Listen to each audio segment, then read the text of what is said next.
Tonight on our news, one group is reigniting the debate on the Bahamas leaving the monarchy behind. And marking 1 year since the Progressive Liberal Party's 2021 election win. As a political party leader avoids jail time after having his day in court. And helping local cancer care centers one step at a time.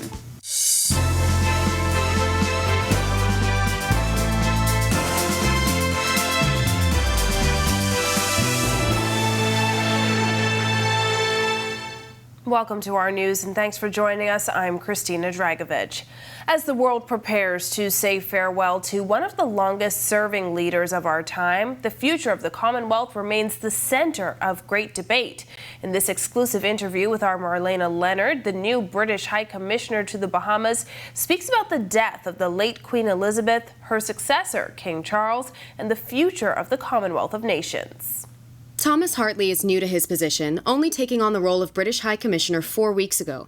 And he says while he spent his first 2 weeks getting to know the Bahamas, the past week has been consumed by the loss of Britain's longest reigning monarch, champion of the Commonwealth, Queen Elizabeth II. This last week we've all gone through a period and different stages of mourning. I know the people of the Bahamas have lost their queen like the people of the UK. I think it has provoked some very natural questions about who we are and how we're connected. And with heated conversations surrounding the future of some Commonwealth realms' connection to the British monarchy, Hartley saying, "What has been incredible about this last week has been the amount of public discourse about the Commonwealth, about the benefits, and it has been from top to bottom and left to right a renewing of the commitment of people to the Commonwealth as an organisation.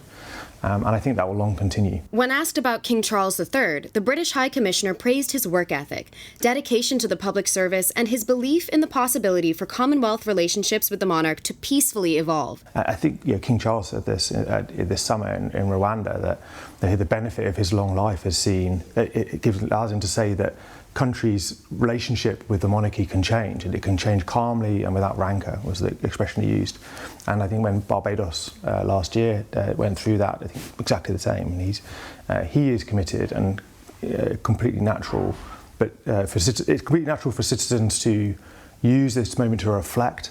And he is completely committed to being citizens who decide their future relationship with the monarchy. Reporting for Our News, I'm Marlena Leonard. And days ahead of the state funeral for the late Queen Elizabeth II, one local group says it's time to remove the king as head of state. Bethany McDermott reports. The Rastafarian community has long carried the message that it's time for the country to become a republic.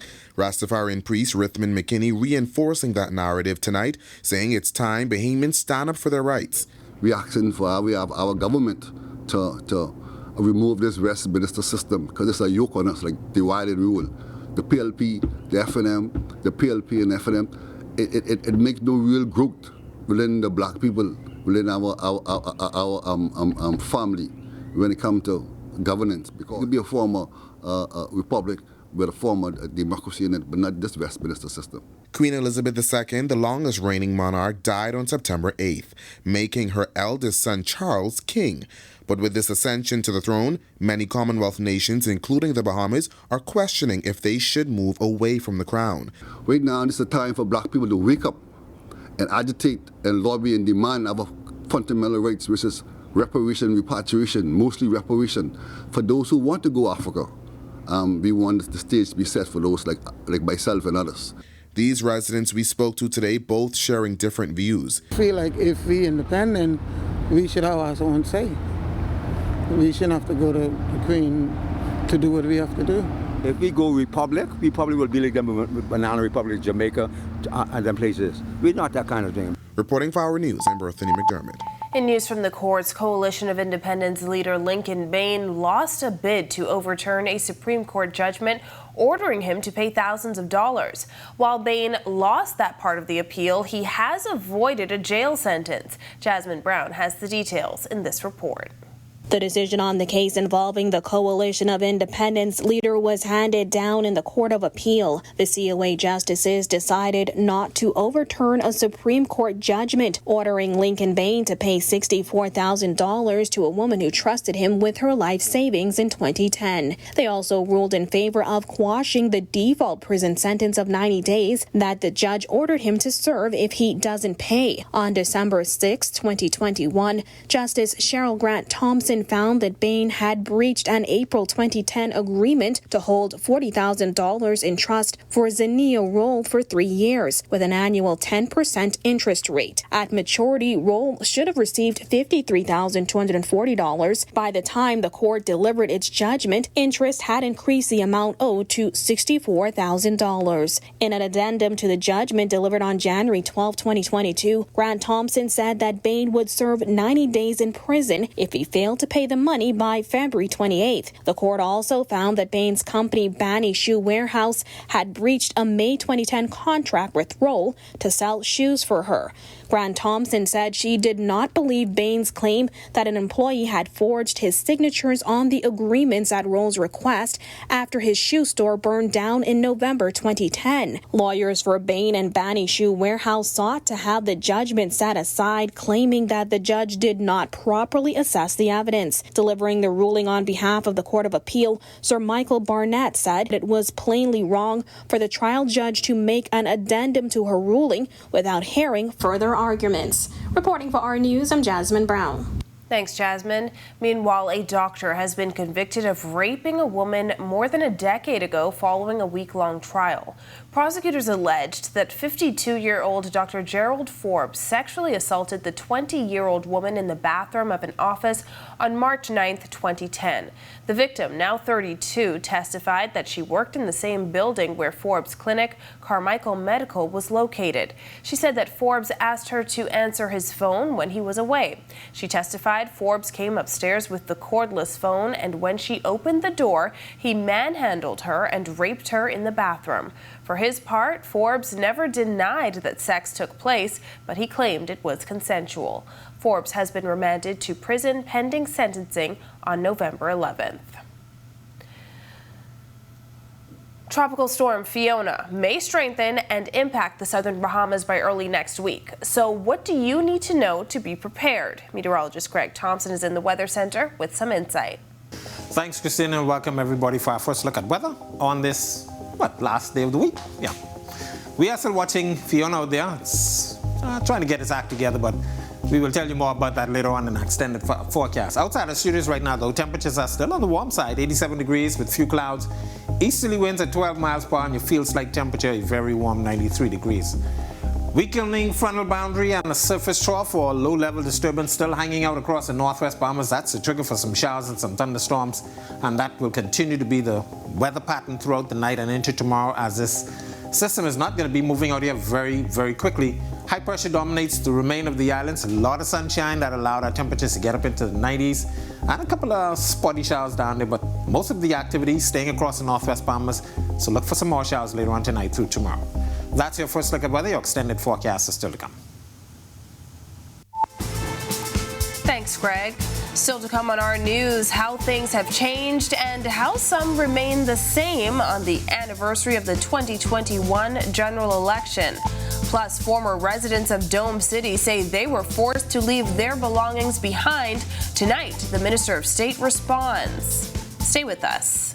Queen Elizabeth, Britain's longest reigning monarch, will be laid to rest Monday, September 19th, in a state funeral televised around the world. Join RTV's Christina Dragovich and Jerome Sawyer and the R News team for live coverage of Her Majesty's funeral. Tune in for live reports from London and a look at the Queen's legacy in the Commonwealth and the Bahamas. Watch it live starting this Monday at 5 a.m., September 19th, only on the RTV network. Brought to you in part by Island Pay.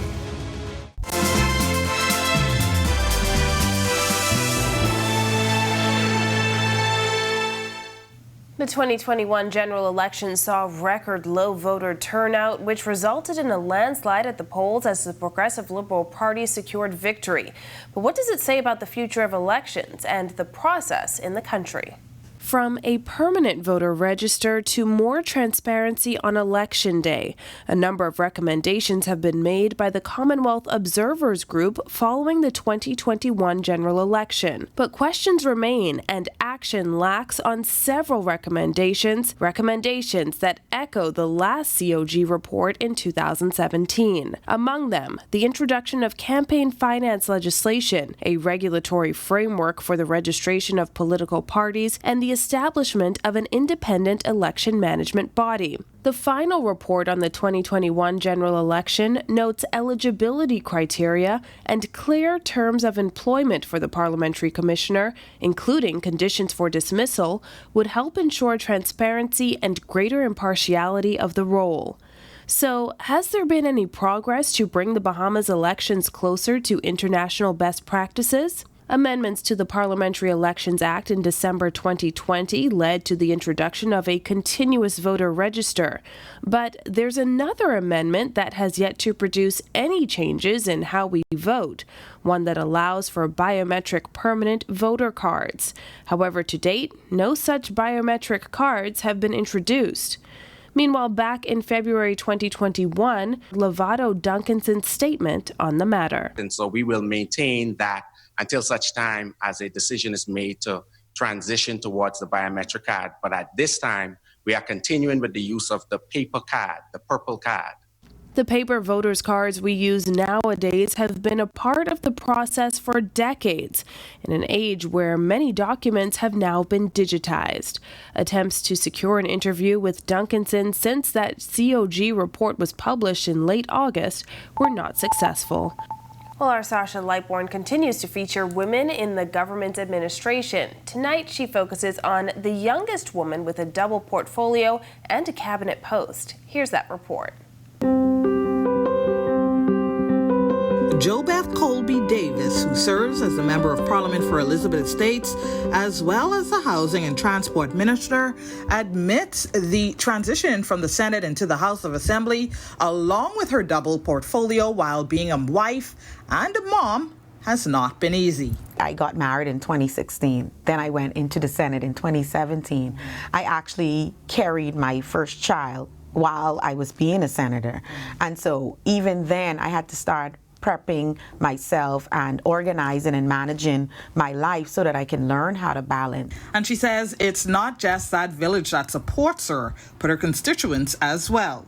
I absolutely love my very spoiled constituents. I love interacting with Elizabeth. We also asked her why she seems so passionate about the housing ministry. Because my parents were recipients of their first home when they were under the age of 30 in the Elizabeth Estates community, and I was 2 years old, so that's a part of my life story. So I got Pinecrest off the ground. Renaissance is coming on stream now. That's the two in New Providence. I'm like, good, we can start hitting the islands. We went to Grand Bahama. We got to acquire the land before we could actually start. Colby Davis is also responsible for transport. Now, transport, I'm learning, and the thing about me is I love a challenge. And so transport is now becoming my heart because I'm challenged by it, and I want to see some change and affect some positive change. Reporting for our news, I'm Sasha Lightbourne. When our news comes back from the break, what State Minister Miles LaRota has to say about claims that Dome City residents were forced to leave their belongings. Plus, coming up in sports for tonight, Jonquel Jones and the Connecticut Sun live to fight another day. We'll give you details on that and more. Also, the Bahamas Government Departmental Basketball Association playoffs, they're rolling along over at Donald Davis. That's all coming up in sports. And how you can get involved in this year's Walk for a Cure. The details when our news returns. Queen Elizabeth, Britain's longest reigning monarch, will be laid to rest Monday, September 19th, in a state funeral televised around the world. Join RTV's Christina Dragovich and Jerome Sawyer and the R News team for live coverage of Her Majesty's funeral. Tune in for live reports from London and a look at the Queen's legacy in the Commonwealth and the Bahamas. Watch it live starting this Monday at 5 a.m., September 19th, only on the RTV network. Brought to you in part by Island Pay.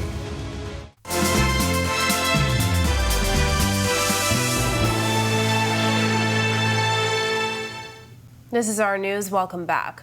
Last week, we spoke to residents living at the Dome City site in Spring City, Abaco, who were displaced yet again when those domes were destroyed. Today, Minister of State in the Office of the Prime Minister, Miles Larota, is responding to claims that several of those residents were not allowed to get their personal belongings before the domes were demolished.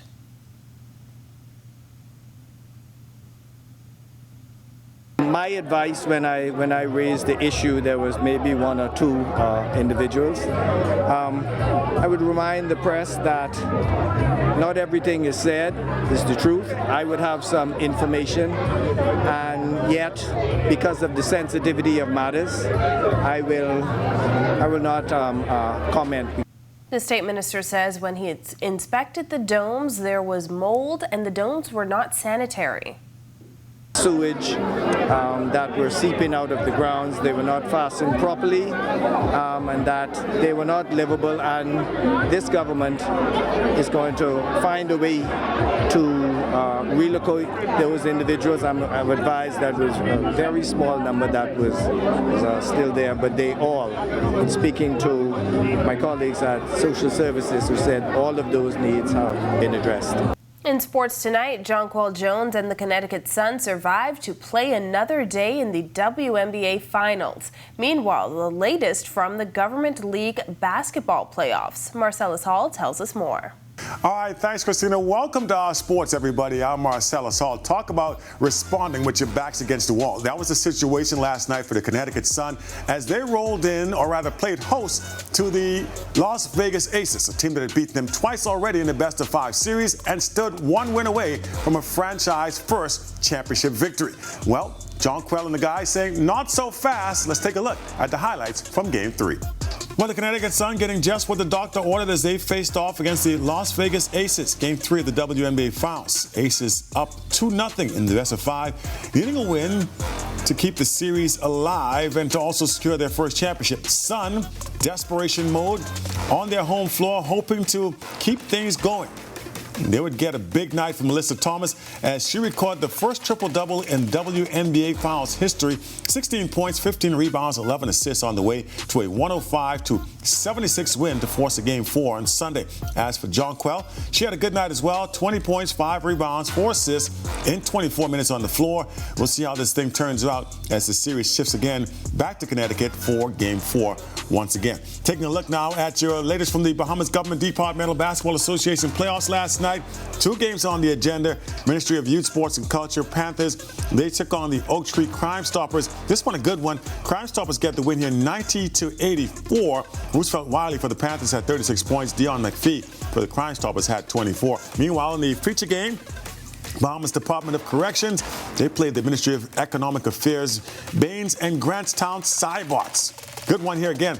Cybots get the win here. 76-65 ends up being the final score. Cameron Cherry, BDOC, had 16 points. Abel Joseph led the way for the Cybots with 19. Brian Bain, he chipped in with 17 points. Again, the series will continue this coming weekend. And that is your check on sports for you here on this Friday. I'm Marcellus Hall. Have a fabulous weekend, everybody. Back to you, Christina. Thanks, Marcellus. Still ahead on our news tonight, one big step in the fight against cancer. Plus, what will Tropical Storm Fiona do? Greg Thompson has the answer when our news returns. Queen Elizabeth, Britain's longest reigning monarch, will be laid to rest Monday, September 19th, in a state funeral televised around the world. Join RTV's Christina Dragovich and Jerome Sawyer and the R News team for live coverage of Her Majesty's funeral. Tune in for live reports from London and a look at the Queen's legacy in the Commonwealth and the Bahamas. Watch it live starting this Monday at 5 a.m., September 19th, only on the RTV network. Brought to you in part by Island Pay.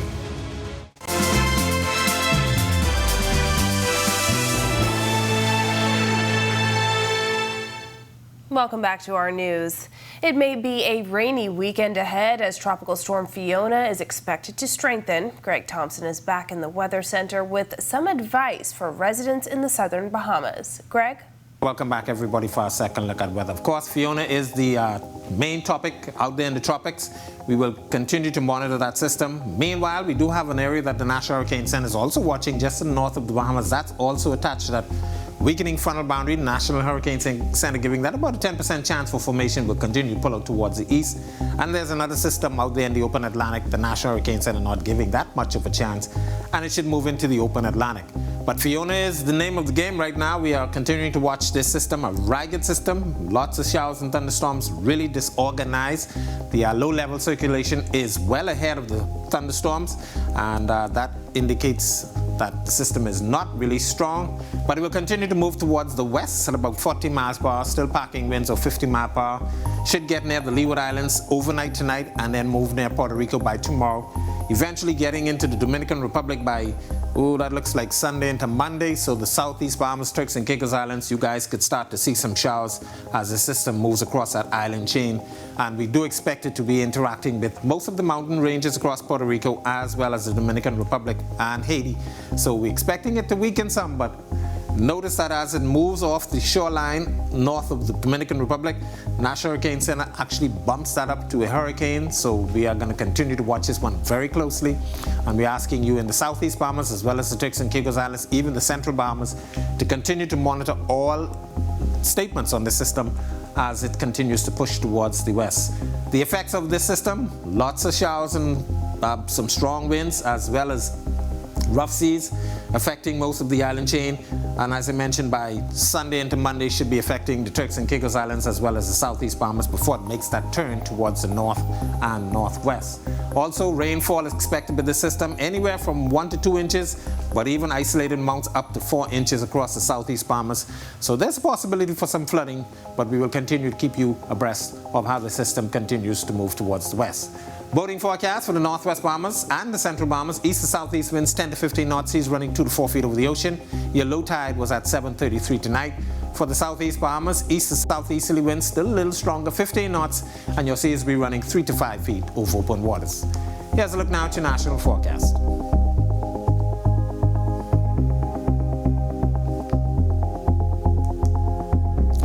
In your extended forecast, showers and isolated thunderstorms mainly across the northwest Bahamas still in the forecast through the rest of the week and into the weekend, and things should be clearing up, but we will continue to watch Fiona as it continues to make progress towards us. And once again, we're asking you to continue to monitor all statements issued on the system. That's a look at our weather. Make it a safe night and have a great weekend, everybody. Thanks, Greg. Well, Walk for the Cure is back after a 2-year hiatus due to COVID. The fundraiser returns on Saturday, October 1st in 4 islands, including New Providence, Abaco, Grand Bahama, and Eleuthera. Walk manager Nakia Christie says the money raised will help 8 cancer care organizations across the country.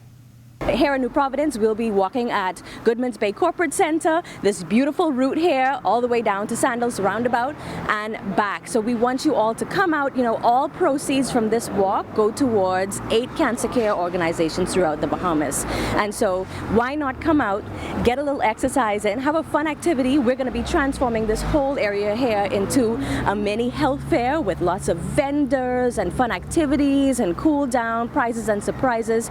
Organizers say now is the time to get registered. They're also calling for corporate Bahamas to lend their support. Well, thank you for joining us for our news tonight. On behalf of the entire team, I'm Christina Dragovich. Have a beautiful evening, Bahamas.